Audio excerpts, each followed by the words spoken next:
We've explored the factors that have led to overconsumption of refined grains in the U.S. Now let's look at the mechanism whereby refined grains cause harm. First thing to consider is the low fiber in refined grains compared to whole grain.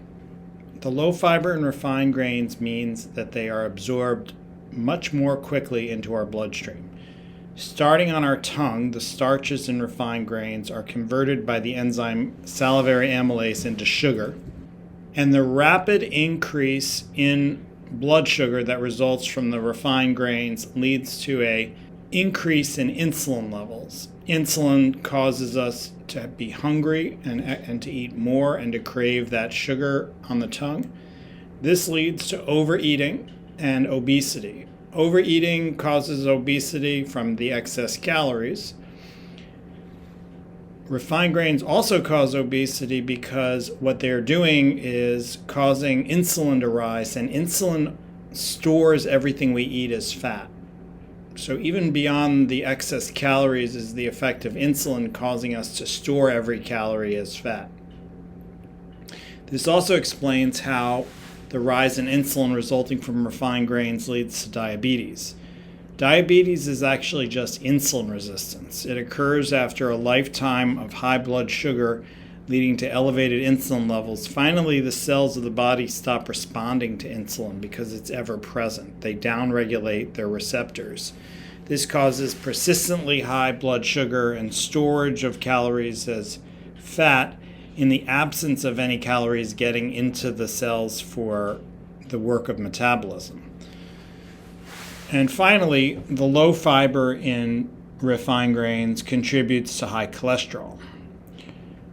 Cholesterol is normally broken down by the digestive system and ends up in the large intestines.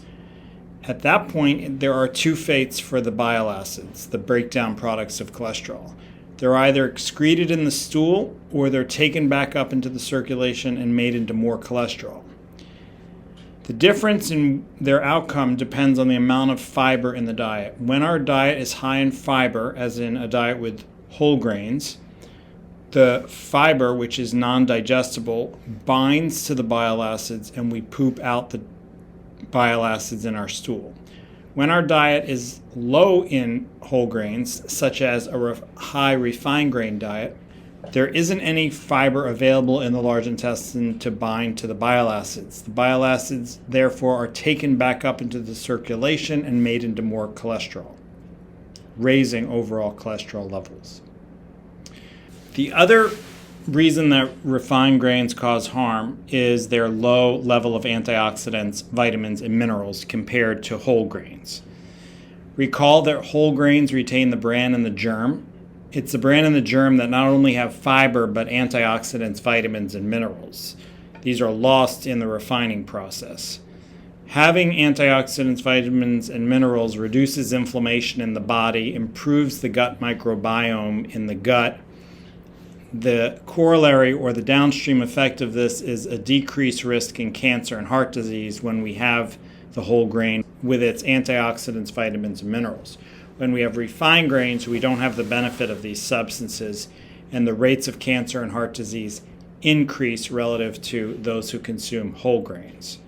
You can see here in this picture how brown rice has 7 times more fiber than white rice. That's a whole grain compared to a refined grain. I'll just point out 2 studies that showed risks from excess consumption of refined grains.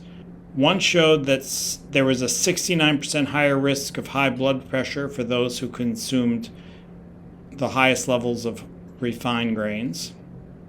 That's this study here. And the other study showed a 90% higher risk of oral cancers for those who ate the highest amounts of refined grains, and that is this study here.